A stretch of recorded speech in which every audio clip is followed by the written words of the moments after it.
Hello students, this is RP Singh. Welcome to this channel learn maths with RP Singh.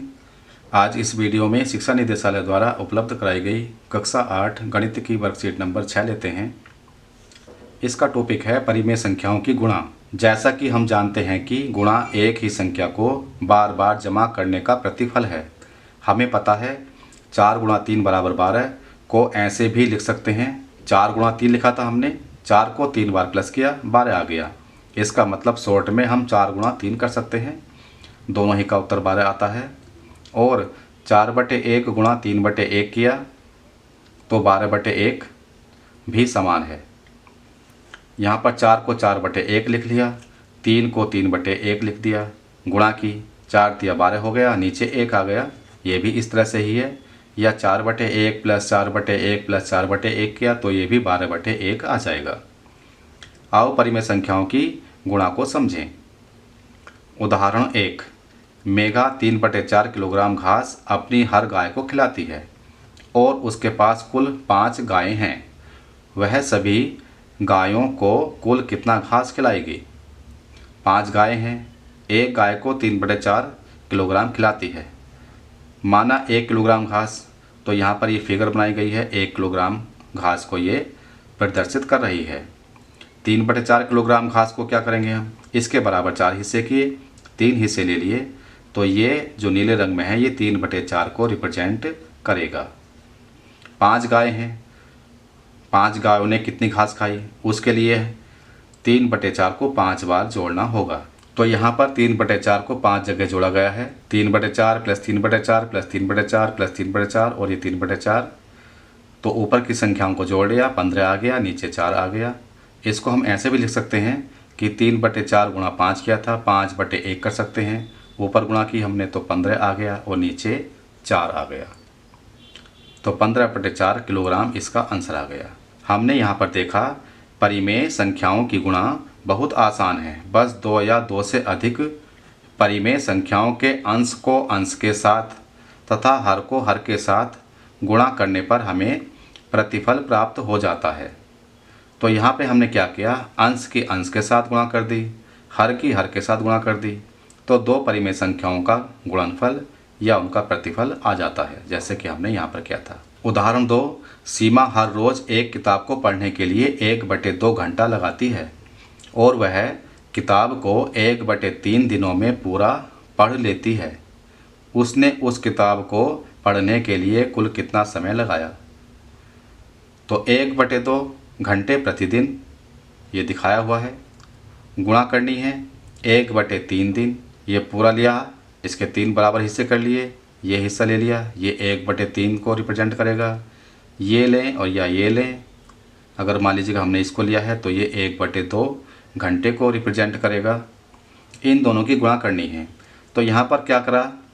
1/3 का 1/2, 1/3 का भी आधा हो गया, इसका मतलब 1/6 आ गया। तो यहाँ पर क्या हुआ? ये जो भाग है ये भाग 1/6 को दर्शाएगा। तो यहाँ पर हम इस तरह से भी कर सकते हैं कि 1/2 गुणा 1/3, अंश की अंश में गुणा की 1 आ गया, हर की हर में गुणा की 6 आ गया। तो 1/6 घंटे हो गया। आओ इन्हें हल करें। एक इमारत की ऊंचाई 23/2 मीटर है और उसके बगल की दूसरी इमारत की ऊंचाई उसकी ऊंचाई का 2/3 भाग है। दूसरी इमारत की ऊंचाई ज्ञात करो। दूसरी जो इमारत है उसकी ऊंचाई पहली इमारत की ऊंचाई का 2/3 भाग है। तो यहाँ पर हम करेंगे 23/2 का 2/3। तो 23/2 की गुणा करनी होगी 2/3 में।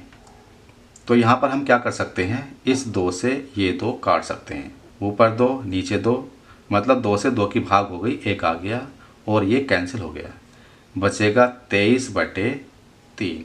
या फिर हम ऐसे करते कि 23 की 2 में गुणा करते तो ये 46 आ जाता है, 2 की 3 में गुणा करते नीचे 6 आ जाता है।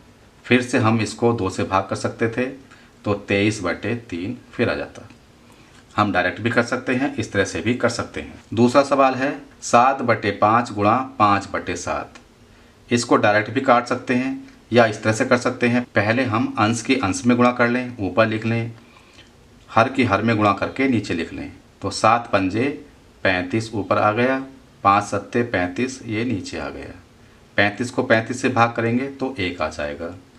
ऐसे कर लें, या फिर 5 से 5 काट लें एक बार, 7 से 60 काट लें एक बार।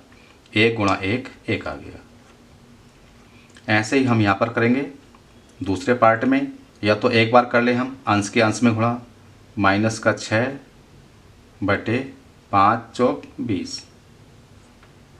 इसको और सोल्व कर सकते हैं, 2 से भाग कर सकते हैं, माइनस का 3 बटे 10 हो जाएगा। जैसे यहाँ से 2 कम 2 और 2 दूनी 4, तो माइनस 3 बटे 5 दूनी 10 हो गया। इसका नेक्स्ट है 2 बटे 6 गुणा 0 बटे 1। 2 की 0 में गुणा की 0 आ गया, 6 की 1 में गुणा करी 6 आ गया। 0 बटे 6 0 होता है क्योंकि ऊपर 0 आ गया।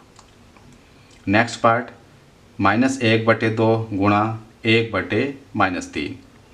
यहाँ पर गुणा करेंगे, माइनस 1 ऊपर आ गया और नीचे माइनस 6 आ गया। अब यहाँ पर अगर हम माइनस 1 की गुणा ऊपर नीचे कर दें, जैसे मान लीजिएगा माइनस 1 की गुणा मैंने ऊपर कर दी, माइनस 1 की गुणा नीचे कर दी, तो अब क्या हो जाएगा, माइनस माइनस प्लस हो जाएगा। तो यहाँ पर 1 आ गया और यहाँ भी माइनस माइनस प्लस, यहाँ पर 6 आ गया। तो 1 बटे 6 इसका आंसर आ गया। इसका नेक्स्ट पार्ट 10 बटे 20 गुणा 2 बटे 1। 10 गुणा 2 करेंगे 20 आ जाएगा, बटे 20 गुणा 1 करेंगे 20 आ जाएगा। इस तरह से कर सकते हैं।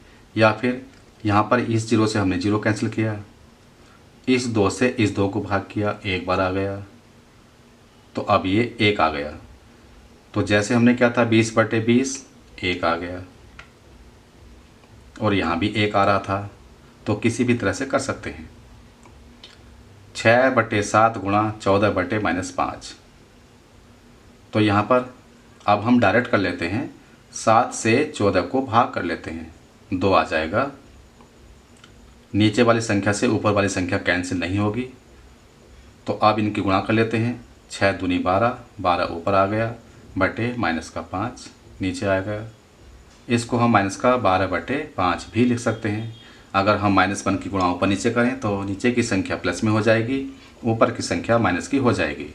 तो ये इसका आंसर होगा। अब ये वर्कशीट पूरी हो चुकी है। अगर ये वीडियो आपको अच्छी लगी हो तो इसको लाइक करें, शेयर करें, चैनल को सब्सक्राइब करके बेल आइकन प्रेस कर लें, जिससे कि आगे आने वाली वीडियोस के नोटिफिकेशंस आपको मिलते रहें।